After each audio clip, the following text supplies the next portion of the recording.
Believe the picture and see the truth. 2 plus 4 equals 6.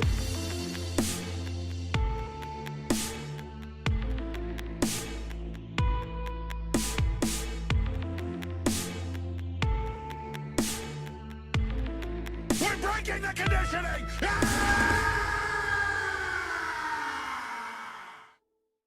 One weekend, after an extremely tiring and tedious work week, you decide to do something a little bit different. Being an outdoorsman, you decide that you're going to go camping. Pulling out your trusty map, you point to somewhere you've never been before. You are the adventurous type, and it's a challenge for you. Getting there, enjoying nature, reconnecting with yourself, everything about it sounds grand. So much different than your daily life of working in a cubicle. With your mind set on camping, you head out. Maybe you even bring some of your friends with. After all, the woods are nature's Las Vegas, and what happens out there stays out there. Along for your journey, you've brought only the most basic of provisions, the necessities for camping, something to hunt rabbits with, some books to read, a canoe, and if you want to be a little girl about it, even a tent. As nighttime settles in, you and your friends take in the majesty of nature. You enjoy the stars around a campfire. You point at butterflies or whatever other gay shit people do in the woods. It's paradise. That is until you hear the noise. Just off in the distance, you can hear it ever so slightly as it gets louder and louder.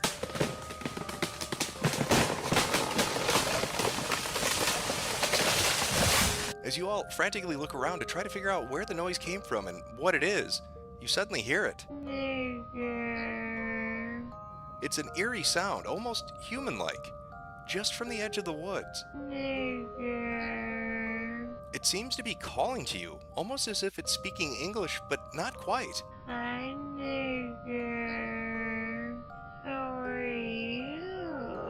Finally, that guy, that guy, the brave one, decides that he's going to go investigate. He's going to see what's making that noise and what exactly it's saying. As you all watch as he vanishes into the tree line, you begin to wonder, is it a good idea for him to go alone? As you wait with bated breath, minutes turn into hours, and the hours seem to stretch on. Your friend, that guy, hasn't come back yet. You all begin to worry, to wonder if maybe he got hurt or injured out in the woods. Maybe that noise was a predator. Maybe he's being eaten by a mountain lion. I don't know. It is Connecticut, and you're pretty sure that happens there. Finally, you hear the noise again. Only this time, you're able to see what it is. As you run to the tree line, you could swear it looks like your friend, but as it comes in closer, something's not right. Oh sure, it looks like them. The physical features are almost the same, but something's different. Something's off. As they come to sit back around the campfire, their attitude and mannerisms are completely different. It's almost like they can't even speak the language. Every time you ask them a question or something personal, all they respond with is, whoop whoop. And stranger still, they don't seem to know your name, or anyone's name. They just keep calling everybody fam. As the darkness extends and nighttime continues, they try to lure you back into the woods. They have something they want to show you. They tell everybody to follow them out. But you have a feeling deep in your gut that something is wrong, that something has happened tonight that shouldn't have, and that if you go into those woods, you're never going to come back. This story's not unique.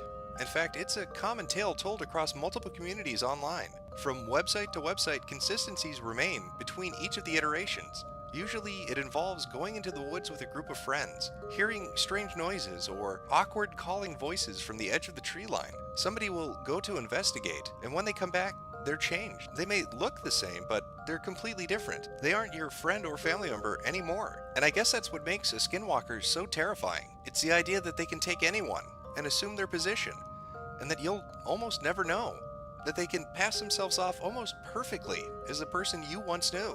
That is until you realize just what a skinwalker is.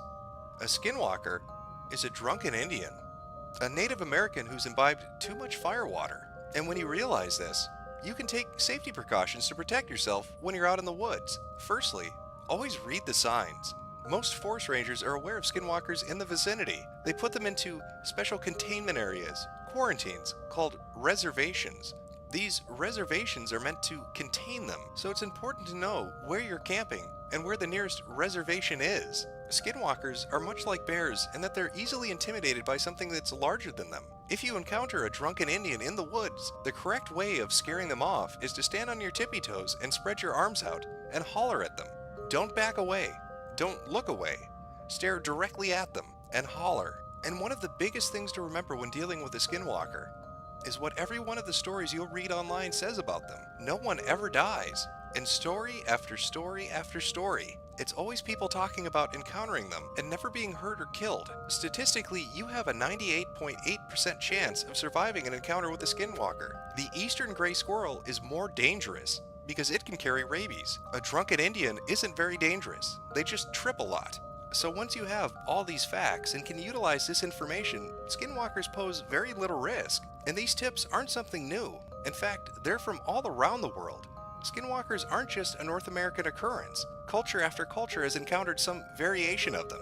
And over the years, they've gathered this information to help you during your next camping excursion. Now, with Halloween fast approaching, your kids may be interested in seeing what a skinwalker is up close and personal. But because they're young, they're probably scared of the woods. It'd be very hard to get a 10-year-old to go out at night into the forest. Luckily for you, you can find skinwalkers in an urban environment. They congregate at a place called a casino. These casinos are home to numerous skinwalkers. So feel free to grab your kids, get them all dressed up on the 31st of October, and bring them to a casino. You're going to want to look for something called a blackjack dealer. These blackjack dealers will be more than happy to sit and interact with your kids. They can interact with them as much as they like, even petting them. Just be sure to bring their favorite food, acorns and peanuts.